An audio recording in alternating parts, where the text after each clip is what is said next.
जय हिंद। वंदे मातरम। प्रिय साथियों, आज हम पढ़ने वाले हैं संख्याओं के बारे में।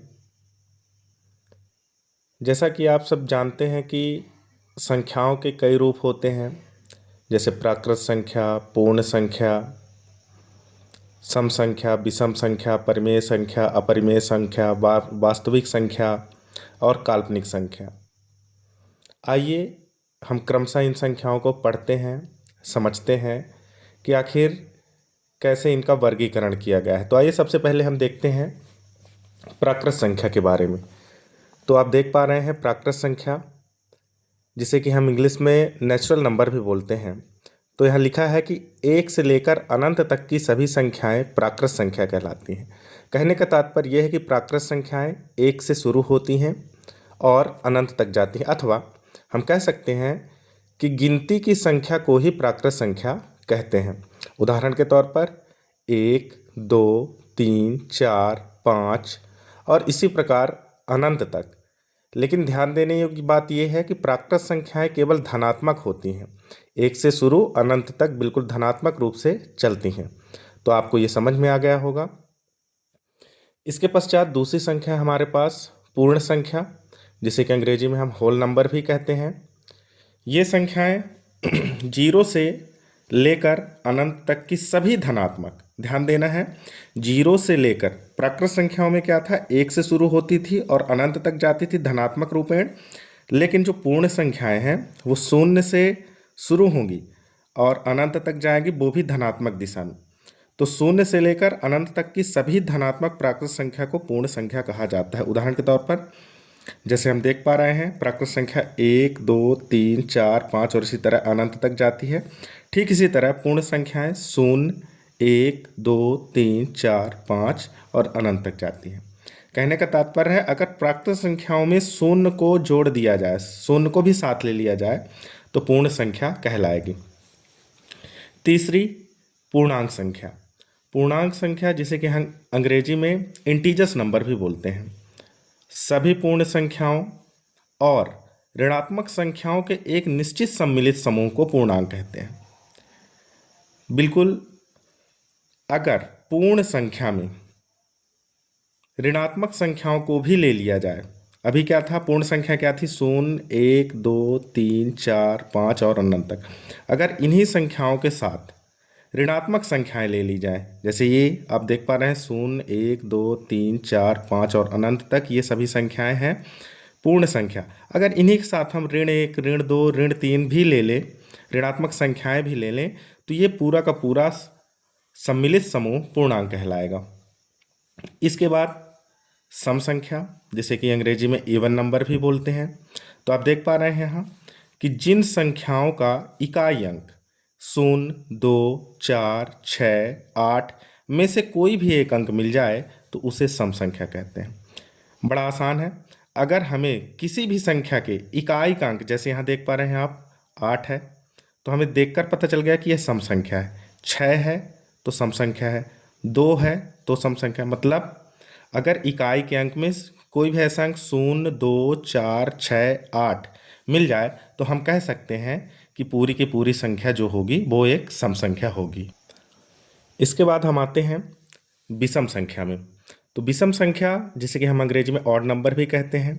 तो आप देख पा रहे हैं, जिन संख्या के इकाई के अंक में 0, 2, 4, 6, 8 लिखा ना मिले, ऐसी संख्याओं को विषम संख्या कहते हैं।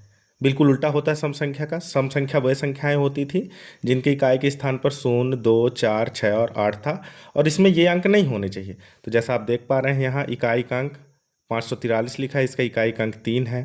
यहाँ 655 में इकाई का अंक 5 है और यहाँ 937 में इकाई का अंक 7 है और यहाँ 311 में इकाई का अंक 1 है।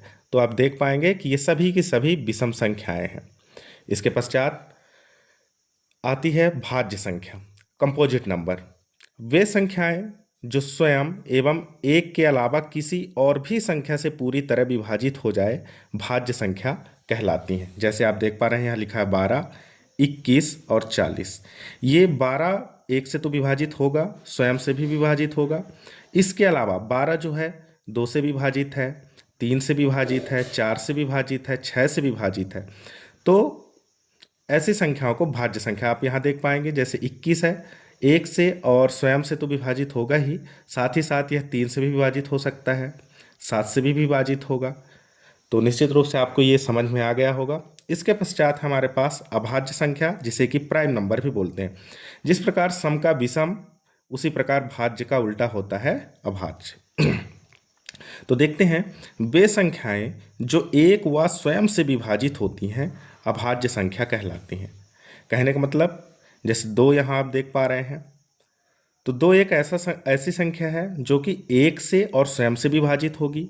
ठीक इसी प्रकार 5 1 से और स्वयं से, इसी प्रकार 7, इसी प्रकार 11, इसी प्रकार आप कह दें 13, इसी प्रकार आप कह दें 17। ये ऐसी संख्याएं हैं। इसी तरह आप कह सकते हैं 19। तो ये सभी ऐसी संख्याएं हैं जो कि एक और स्वयं से विभाजित होती है। इसके बारे में कुछ महत्वपूर्ण बातें हैं अभाज्य संख्या के बारे में। पहली चीज़ ये, सबसे छोटी अभाज्य संख्या 2 होती है। दूसरा, 1 से 100 तक कुल 25 अभाज्य संख्याएं होती हैं। इसके बाद एक बहुत ही महत्वपूर्ण संख्या हमारे पास परिमेय संख्या। परिमेय संख्या को हम रेशनल नंबर भी बोलते हैं, और इसकी परिभाषा है, वे संख्याएं जिन्हें हम p/q के रूप में व्यक्त कर सकते हैं, जिन्हें p/q के रूप में व्यक्त किया जा सकता है, परिमेय संख्या कहलाती हैं। लेकिन q बराबर नहीं होना चाहिए 0, अर्थात p अंश है और q हर है, अर्थात हर का मान 0 नहीं होना चाहिए। जैसे आप यहाँ देख पा रहे हैं 2, 2.7, 54/12, √4 आदि, ये सब परिमेय संख्या है। चूँकि आज हम सब परिभाषाएं पढ़ रहे हैं, संख्याओं की सीधी सी जानकारी प्राप्त कर रहे हैं। परिमेय संख्या के बारे में एक वीडियो बनाई जा सकती है। निश्चित रूप से किसी दिन हम परिमेय संख्या के बारे में विस्तृत चर्चा करेंगे और इसको और अच्छे से समझेंगे। फिलहाल वे संख्याएं जिन्हें हम p/q के रूप में व्यक्त कर सकते हैं, उन्हें परिमेय संख्या कहते हैं। इसके बाद हम समझेंगे अपरिमेय। आइए समझते हैं हम अपरिमेय संख्या। अभी हमने पढ़ा परिमेय संख्या, अब पढ़ेंगे अपरिमेय संख्या। इसे बोलते हैं इरेशनल नंबर। वे संख्याएं जिन्हें p/q के रूप में नहीं लिखा जा सकता है और कभी भी उनका पूर्ण वर्गमूल नहीं निकलता, अपरिमेय संख्या कहलाती हैं। उदाहरण के तौर पर √3, √5 और √11। इनका हम वर्गमूल पूर्ण रूप से बाहर नहीं निकाल सकते हैं, वर्गमूल के बाहर इनका मान नहीं आ सकता है, इसलिए इन्हें हम कहते हैं अपरिमेय संख्या। नोट में देखते हैं, हमारा जो पाई होता है यह एक अपरिमेय संख्या है। आप सबको पता है कि पाई का मान 22/7 माना गया है। इसके बाद हमारे पास एक संख्या है वास्तविक संख्या, जिसे कि रियल नंबर भी कहते हैं। गणित में वास्तविक संख्याएं वे संख्याएं होती हैं जिनका कोई भी काल्पनिक भाग नहीं होता है। इन्हें संख्या रेखा पर दर्शाया जा सकता है। वास्तविक संख्या में परिमेय व अपरिमेय संख्याएं दोनों शामिल होती हैं।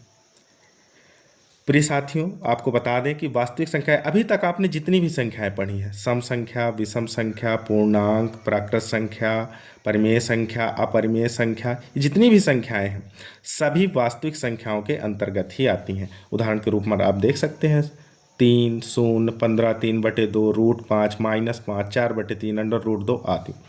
और इसके बाद हमारे पास आती है एक संख्या जिसे कि हम कहते हैं काल्पनिक संख्या, इमेजिनरी नंबर बोला जाता है। तो इसकी एक बड़ी अच्छी सी परिभाषा है। तो आप देख सकते हैं यहाँ लिखा हुआ है, ऋणात्मक संख्याओं का वर्गमूल काल्पनिक संख्याएं कहलाती हैं। बड़ी प्यारी इस परिभाषा कि ऋणात्मक संख्याओं का वर्गमूल ही काल्पनिक संख्याएं कहलाती हैं। जैसे हमें अगर √-2 का निकालना हो वर्गमूल, तो इसका भी जो भी मान आएगा वो एक काल्पनिक संख्या के रूप में आएगा। जैसे √-3, या जैसे हम लिखते हैं सम्मिश्र संख्याओं में हमने पढ़ा कि √-1 बराबर माना जाता है आयोटा। तो साथियों, आज विभिन्न प्रकार की संख्याओं के बारे में हम सब ने पढ़ा, हम सब ने समझा। इनकी जो परिभाषाएं होती हैं, नॉर्मल परिभाषाएं होती हैं, एक समुचित जो जानकारी होनी चाहिए संख्या की, हमने आपको जानकारी देने का एक छोटा सा प्रयास किया है। अगर आपको ये वीडियो अच्छी लगे तो निश्चित रूप से आप इसे लाइक करें। अगर आपको लगे तो आप इसे शेयर भी कर सकते हैं। जय हिंद, वंदे मातरम।